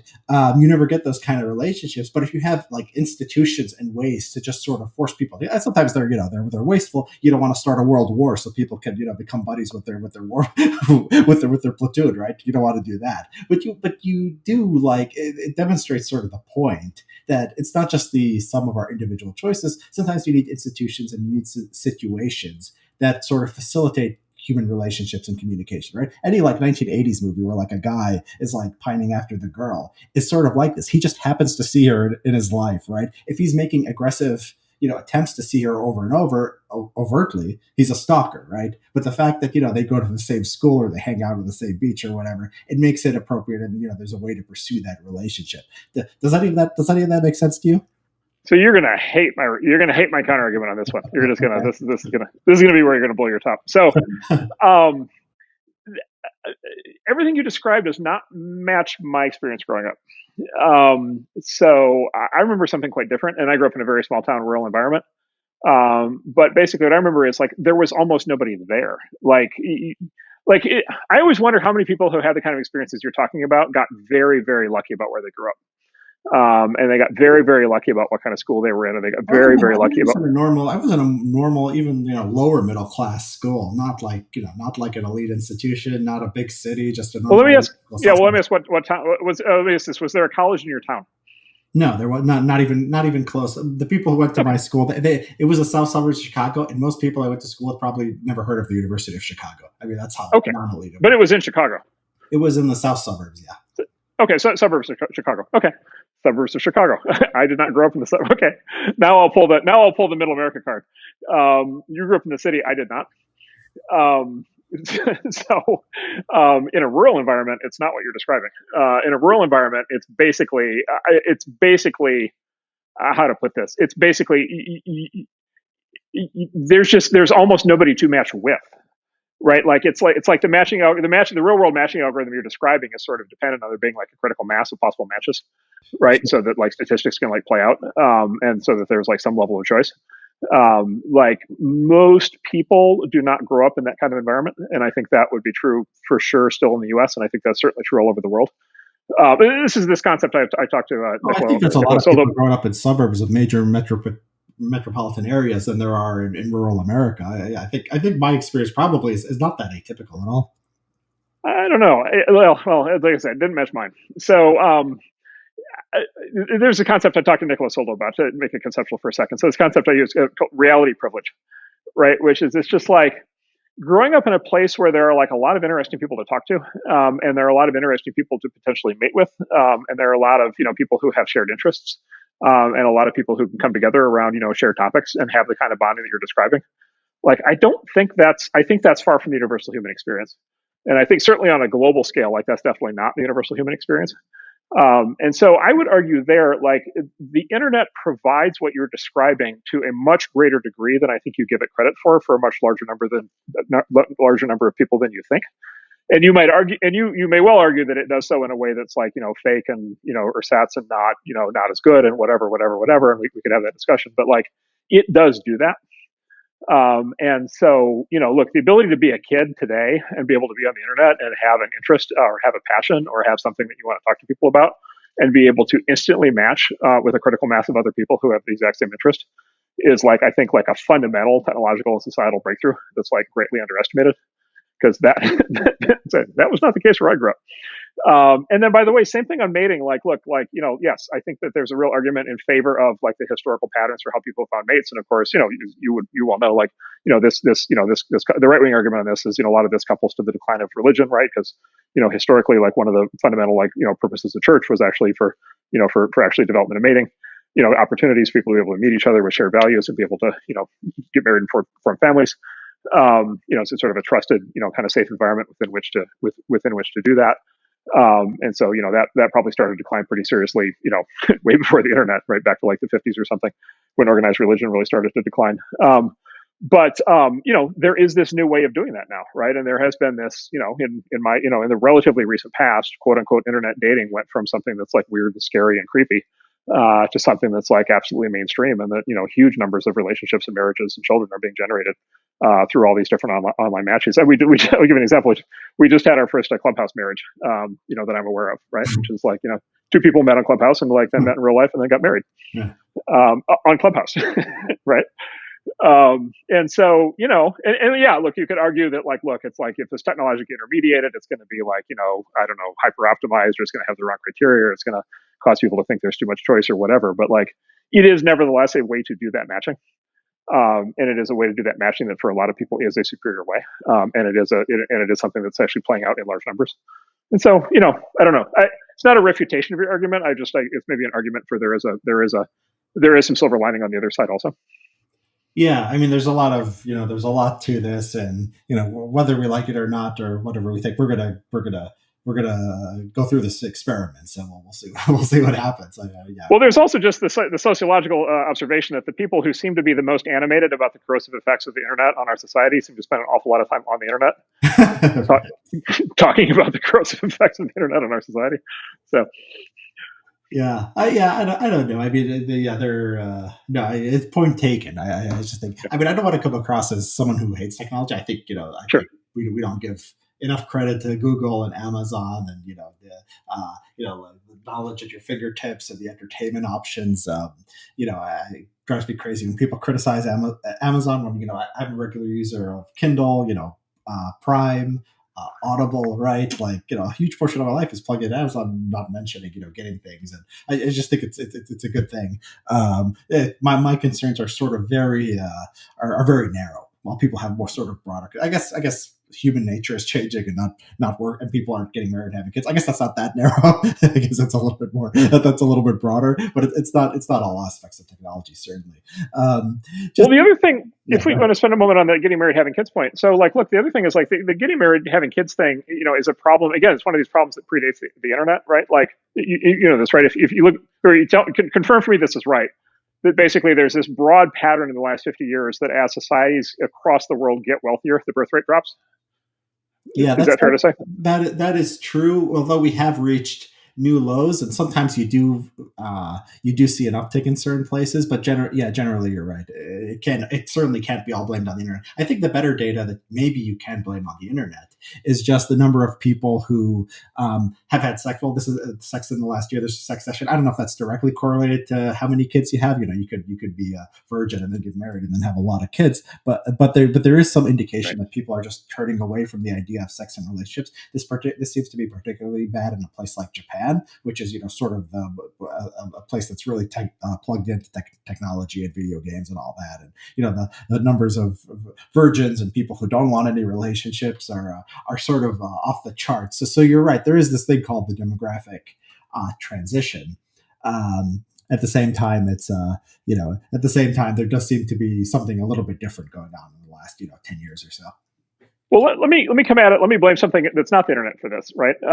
Yeah, this is something we talk a lot about. So what are the traditional markers of, you could use the term the American dream, or you could use the term middle class, or you could use the, basically the concept of family formation. The idea of two young people being able to come together, have kids, and then be able to be in a setting that they believe is like basically high quality. What are the big markers of that, at least in the U.S.? And I would argue that there are three big components to that. Right, there's housing, ability to have a house, have a home. There's education, which is the ability for their kids to have a great education, and then there's healthcare. Right, and basically, if you had basically plentiful quality healthcare, education, and housing, number one, you'd be fully like realizing the American dream for more people. You might also expect that maybe that would lead to an increase in both marriage rates and birth rates, because literally people would know that it was like, basically practically and financially tractable, to be able to do that, especially at a younger age, right? Like, for example, if the price curves on houses, schools, and hospitals were going down at the same rate as the price curves on, movies and TV shows and, flat screen television sets, right? I think we could probably agree that that would be positive on this point. Maybe. I mean, I think it's more cultural than that. I mean, I think if you look at what predicts people have kids, there's actually probably a negative relationship between sort of living standards and how many kids you have. And the people places that do have kids tend to be kind of religious community. I think if I was Okay. going to say if I was going to say the internet had an effect, or recent years have had an effect on a number of children, I would be more inclined to put it on sort of cultural, political changes than I would be questions of affordability. I think that those are sort of second order concerns once values have shifted, right? I think the value shift is the more important thing. Okay. Yeah, Yeah. but then again, you'd have to. But then again, therefore, if it's the value shift more than anything material, then you'd also have to say, I would assume the value shift that value shift does predate the internet. The internet. It may have been accelerated by the internet, but Yeah, it predates it. yeah, that's what I would say. Yeah, I would say that Okay. like Zach Lorberg talks about the Great Awakening. Unquestionably, all the data is clear that the way the media talks about social and racial and gender issues and public opinion on these things just has a radical shift in the last 12 years. Yeah, I mean this is stuff that's been happening since the 1960s, but you see like a super acceleration. I think that's what people are most worried about when they want to talk about wokeness. Whether you put some of that on the internet, none of it or all of it, that's a question. Um, but yeah, anyways, so we Yep. brought up education, and you brought up education as you brought up the education and healthcare as two places that could possibly be disrupted. I think in your article on software eating the world. Um, how optimistic are you on that? Because the way I look at education, when sometimes I see people and they sort of, I think, have this sort of naive model. It's like, okay, you go to school to learn something, and you have to like travel to this place and listen to the professor. Oh, look, if you can just do it online, if you could just watch a video, and then be graded online, you have no need for schools. And I think that sort of misunderstands the whole point of schooling. Like, you're not really learning anything; you're just signaling. And if it's an arbitrary symbol, technology, it doesn't matter if technology helps you do it better, right? Because it's not about doing it well. It's just about arbitrarily jumping through hoops. And so that's why I think that there's just these ideas and these government regulations and these systems of funding that sort of make education particularly difficult to disrupt. But I'd be open to ideas, and I'd be optimistic if you told me that there was another way to look at it. This, and maybe it can be disrupted. Yeah, so I guess I'd say, look, I think I agree with a lot of that. But I guess what I'd say this is, I think the right way to think about education, consistent with what you just said, I think is education is in the U.S. right now, education is a bundle, right? And just take college as an example. Just take college as an example. It's a bundle. So it's a bundle of in theory, skills and knowledge. It's a bundle of a credential. It's a bundle of social status. It's a bundle of daycare for young adults, right? It's a place to park, people whose frontal lobes are still not fully developed. They bundle housing in there, they bundle food in there. It's a social environment, it's a dating scene, right? It's a place to act out fantasies of rebellion, right? It's a bundle of all those things, and I think we're basically dealing with the long term consequences of just having like bundled all those things together and then pretending that it quote unquote is education, pretending that it then results in, I don't know, useful skills or the ability to live a better life or some such thing. And so I think it's very hard, and this is what the tech companies have found, which is like this is kind of your point, which is it's very easy to technologically innovate in the means of like delivering instruction or testing or any of these other kind of components of the quote unquote educational process. It's much harder to go up against that bundle, right? And you could argue like the dominant thing in that bundle is actually the signaling, right? The social status that results.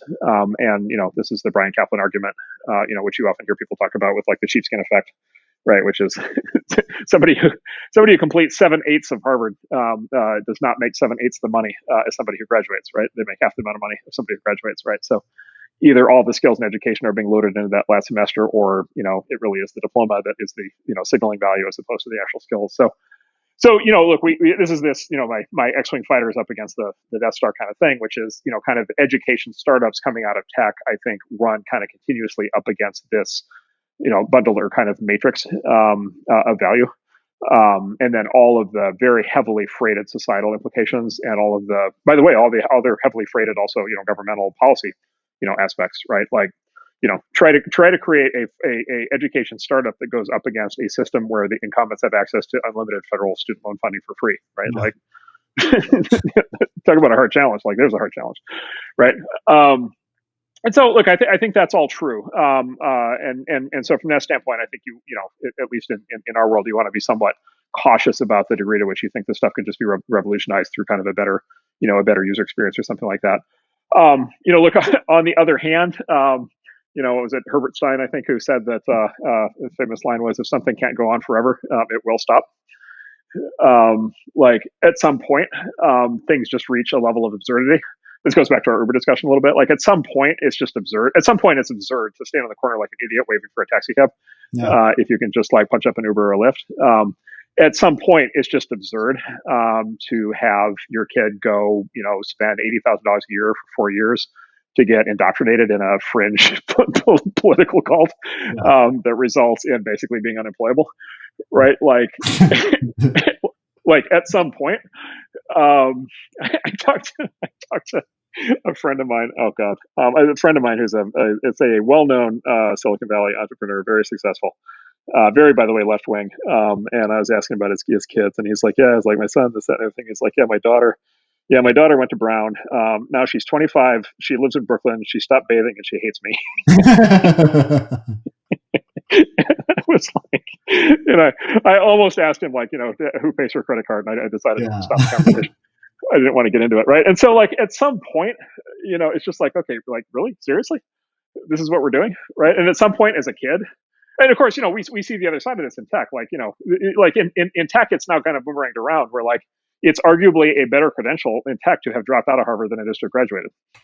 Yeah. Right. And by the way, like Mark Zuckerberg, Harvard dropout, like Bill Gates, Harvard dropout, like there's, a whole run of these. Yeah. I Right. think when Peter Thiel was doing his TL fellowship for people, it was sort of seen as this huge eccentricity, right? That was what, 10, 20 years ago that you'd pay people to drop out of school. You're right. Now, that's fascinating the way you put it. It's a better credential to have dropped out of Harvard and Silicon Valley than to have actually finished. So the Thiel Fellowship is super interesting because, like, and I would say, as with a lot of stuff Peter does, like, even and I'm pretty open minded on these things, and even I was like, really, like 19-year-olds? Like, and so basically, yeah, he paid a bunch of 19-year-olds basically to drop out of college, and then they all moved together into a group house in San Francisco, and then they were just basically told, go nuts. Yeah. Right. And like, on the surface, you would just say, oh my God, what are you doing? Like, let's hope that, let's hope that 100% of them survive. Right. Much less like, and if you look at what it's a very small number of kids. Like, it's one of the points Peter makes, by the way, is he's like, it wasn't that many kids. Yeah. Like, people really freaked out, given the fact that it was like, I don't know, 20 kids or something. He said that it gives you a sense of just how important all the social signaling status stuff is. That, that the existing complex, he calls the existing university system, he says they're the Catholic Church, right prior to the Reformation, and they're selling indulgences, and like, they know full well what they're doing. They know they're corrupt. They know their system is like broken. And so of course they're going to like disproportionately panic at any indication that, they see Martin Luther walking down the street, they're going to freak out. But anyway, like, if you look at that cohort of kids, and they've been successful beyond belief. Like, so if you want to say Ethereum, right? Like, Ethereum is $300 billion outcome in 10 years. A Thiel fellow, Figma, a company we're invested in, extraordinarily successfully, revolutionizing basically computer design. Thiel fellow, and there's another dozen of these that are like these really spectacular breakthrough. These people are doing like just incredibly fundamental, important work. Centered in tech, but of course it's centered in tech because that's where young people can do important breakthrough work these days. And so it's like, okay, there it is. Like, that worked, right? And it does kind of beg this question of like, okay, why are we not all doing that now at much larger scale? Like, there's something there. Yeah. I think being able to select 20 people who've heard of Peter Thiel and who want to do that, I think is the point. Yeah, I went to law school at the University of Chicago, and I think it just showed me that even though you could have many very, very smart people, and I just felt like law school was for people who had no idea what else to do with their lives. And that was sort of me too. I didn't go to a great college. I didn't know what to do. And so that's what they were there for. So yeah, I think the selection is everything. You're right. But yeah, you can encourage more or less of that. Not everybody can fund Ethereum, but I mean, people can think about, starting a hardware store instead of, getting some worthless degree. I mean, I think that's realistic for people. Well, so I think selection for sure selection is a big part of everything. And so I totally can see the general point. I will say, I'm sure it's not just 20. Right? Like, I'm sure it's not 2 million, but I'm sure it's not 20. Yeah. Well, even if it's 1,000, I mean, that's still not, but yeah. Like, how about that, right? And by the way, it's not like the class at Harvard. It's not like what's the Harvard undergraduate class. How many kids per year? Like, probably a couple thousand, through 2,000 to 4,000. Right. Freshmen a year. Like, that's not that big. And like, we load onto those kids the responsibility apparently for determining every aspect of how our society works. And so we're making some selection there already. And so, what's the total reporting staff of the New York Times? It's like 800. Yeah. Right. So anyway, yeah, look, I think there's going to be, so here's the way we think about it from a tech standpoint. It's like, look, you can't just like go flat up against the bundle. You can't do a frontal assault on the Death Star. And even if you could, and people have actually tried to like full on, create new universities and so forth, but like, you run up against the accreditation cartel, right? It's one of these, it's the government regulatory capture thing we're talking about, right? The universities are cartel. They're a government supported cartel, right? And quite literally, they access to federal student lending is through the accreditation process. The accreditation process is run by the incumbents. Right. And so the government has delegated to these institutions the ability to decide who gets to compete with them. And of course, the answer is nobody gets to compete with them. And so you have an almost perfect state of government. You sort of, and these are nominally nonprofits, but you would never know it looking at their, looking at their cash flow statements. And so, it is this like idealized, basically, stagnant entrenchment of the status quo that is like, extremely powerful. And so you're not going to frontal assault it. What you can do, and what we're doing is you can basically strip away pieces of it, right? So you can pull pieces out, and so you can for sure pull out like the actual skills training part of it. By the way, you can pull out the you can pull out the dating part of it, right? You can pull out you can pull out a lot of the logistical components of it. You can pull out housing. You can pull out the food component. You can pull out a lot of the social setting stuff now. And then then you get into the serious stuff. And then, of course, the really serious stuff is, can you somehow can you re-credentialize, right? Can you figure out how to basically introduce new credentials, new forms of signaling, and new forms of status that are not just based on these legacy institutions? And that's what a lot of the best new founders are focused on. So Yeah. It's the X-wing Death Star thing. Any individual effort probably won't work, but if we run enough experiments over time and strip off enough pieces, I think we might be able to start having an impact. Yeah. Well, maybe, I mean, another possibility, maybe this is, I don't know if this is more about business, or it would have to be somebody who's more philanthropically motivated. But, if, investing money in politics and changing the system, a lot of people do that. But I've always actually been surprised at how little money there is in politics. I just looked up Yep. the 2020 presidential election, 14 billion, was spent on that to elect the president. Yep. That doesn't seem like all that much money. And especially like some of this stuff is like very sort of technical. You just have to sort of capture the bureaucracy, get the right congressman to change things. Do people, I mean, do revolutionaries, maybe they're emotionally overinvested in politics, but maybe financially and sort of strategically underinvested in politics? Does that make sense? Yeah. So yes. So for sure, just on the facts, and again, this is not a value judgment, but just on the facts, for sure, there's not nearly enough money in politics. Exactly to your point, and it's just obvious in the arbitrage. You just think about, just put your just pure finance hat on, and you're like, okay, there's going to be some regulation that's going to cause there to be $100 billion in value either gained or lost, which is like not a crazy thing. Like that happens a lot. And so it's like, what should you spend as an economic actor to either cause that 100 billion to appear or vanish?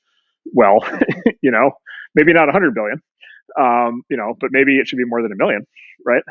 And a lot of these things, when they happen, you go trace back the amount of money involved, the amount of money that was thrown at it by all these supposedly super powerful, pressure groups and so forth. Like it's just not that much money relative to the stakes, right? There probably should be a lot more money in politics the way the system is currently conceived. It should probably be, I'm going to guess, 100 to 1,000 times more money than currently, and maybe more than that. Given the, and of course the stakes keep rising, right? Because the economy keeps getting bigger, right? And so the stakes keep rising. So it's something like that.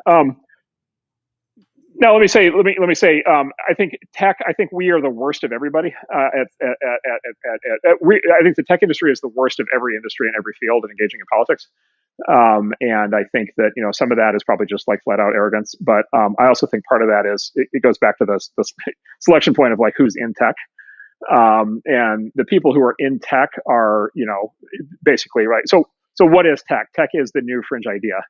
Who are the people who go after the new fringe ideas? They are the new fringe people.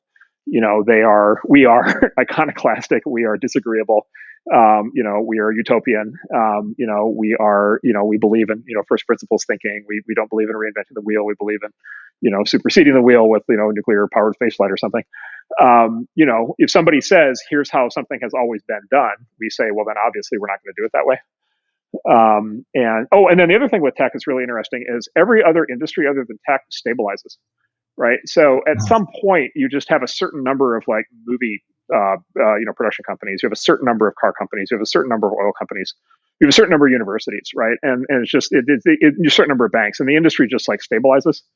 And then those things, Ford, GM, and Chrysler for the last 100 years, right? Repeatedly bailed out, but the same three companies. And so at some point, these industries stabilize. And at some point, these industries, the people band together, they get to know each other, they band together and they form, kind of industry associations, lobbying groups, the MPAA, and things like that. And then they start to exert serious political power. The problem in tech is by the time you get these companies to the point where they fully accept the nature of the challenge and they are run by the kind of people who understand all this stuff, they're no longer relevant. Right? It's some new set of people and some new set of companies where actually all the issues are.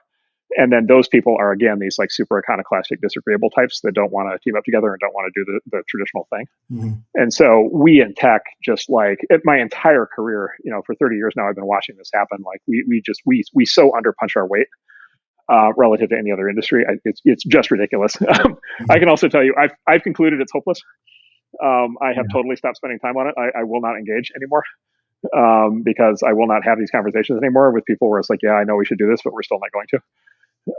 And so I think it's just like, it's going to be our lot in life as an industry that we're just always going to be on the receiving end of this stuff more than we're on the giving end.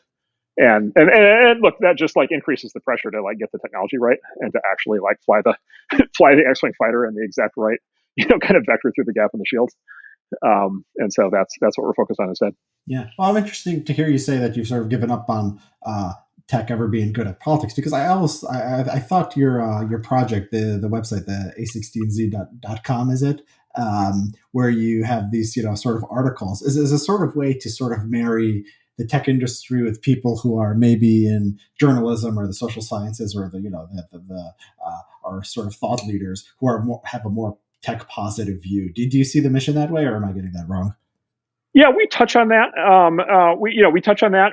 So like it started with our podcast, and now we have this big effort called Future, which is more like a publication, an online publication. And so yeah, we do touch on that. We have a fair number of politicians, policymakers, who do read that stuff. One of my claims to fame is my piece on It's Time to Build. I got very complimentary messages back, both from Kevin McCarthy, who's the leader of the House Republicans, Yeah. and he distributed it to his entire caucus. And then I also got a very nice note from Saikat Chakrabarty, who's the young DSA activist who created AOC. Interesting. So I don't know, I either did something very right or very wrong. But look, they read that. I don't know if my biggest claim to fame on this stuff probably is Dominic Cummings gives me credit for the slogan of the Conservative Party and Boris Johnson about a year and a half ago, right before COVID, was "Build, build, build." Oh, okay. And Dominic credits me for my essay on that. So anyway, look, there's some of that, and we'll do what we can. And look, we have various efforts underway. And we're like in particular, we're getting increasingly politically engaged in crypto because those issues are getting very heated. That's actually a big issue this week.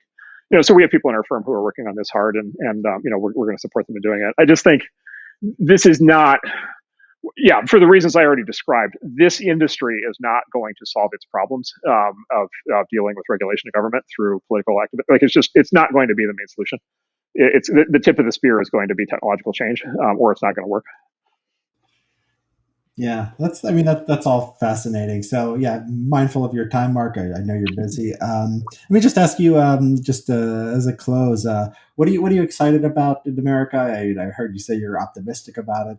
What's your optimistic story of where we go the next 20, 30 years? Give me your pessimistic scenario, and maybe give me a median scenario if you can. Yeah, so let's start the pessimistic scenario. I don't know if I'm an original thinker here on this one, but the pessimistic scenario is just simply lack of energy and lack of will, right? And so the pessimistic scenario is just simply, we could do all these things, but we just can't be bothered, right? And you could, the whole discussion we had, you could blame it on, anything from Netflix to the collapse of religion, any lack of kids, people not having kids. There's lots of possible causes of this, but like whatever those causes are, it's just this like, this feeling of just like, we could do these things, but instead we're not going to. We could do these things. Instead, we're just going to complain all the time. We could do all these things, but instead we're just going to, whatever, have our government jobs or have our UBI, or have our long COVID disability checks or whatever the new, way of delivering, kind of permanent government benefits is going to be. I chuckle because like we don't even know if long COVID is actually even a real thing, and already we're going to have government benefits for it, right? So, right, and so it's just going to be like probably Tyler Cohen's like complacency thesis or something. It's just like we just can't be bothered. We could, but we're not going to. Look, the optimistic case is every single day. We go to work. It used to be in the office, now it's over the internet, but like we go to work every day. In our business, and like we meet with the sharpest, young, aggressive, hungry, ambitious, innovative, creative people I could possibly imagine, right? And like they are so sharp, and they are so competent, and they are so driven. And I'll just give you like they're so much better than I was, and they're so much better than my cohort was when I was their age. Mm. They're just like way more advanced. They know a lot more about what they're doing than I did at that age, right? And that I think is a direct payoff from the internet, because they just like they go on the internet, they can learn all this stuff. And they come in with these just like absolutely spectacular ideas, and they come in with like the ability to recruit and be able to like build these amazing new products and be able to wedge into these markets, and they've got all these creative ways to overcome all these problems that you and I've been talking about. And they just keep coming. Like, it's just wave after wave after wave of like it's like the most exciting video game in the world. And like I said, look, a lot of them it won't work out, but for the ones that it will work out, like, you can now get these, you can just have, there are these fundamental breakthroughs, and there are these just like titanically important both technologies and companies that come out of this process. And increasingly, by the way, cross-cutting into way more sectors of the economy, than when I was a kid. So, we're becoming more kind of systemically relevant. And so it's just this unending supply of these just, spectacular kids, basically. And so it is, at the end of the day, it is hard to argue against that for me. Okay, great. So, Mark, you make the good case for optimism. I mean, you felt me. Semi optimism. I think we have. I don't know whether you're optimistic. People are optimistic or pessimistic. I think the pessimism market is pretty saturated. I think that's most of what we get, and so it's good to just hear the case that people aren't making enough. So yeah, it's been great, Mark. I mean, it's been a great conversation. Thank you for this. It's great having you on. Good. Fantastic. Thank you, Richard. Appreciate it.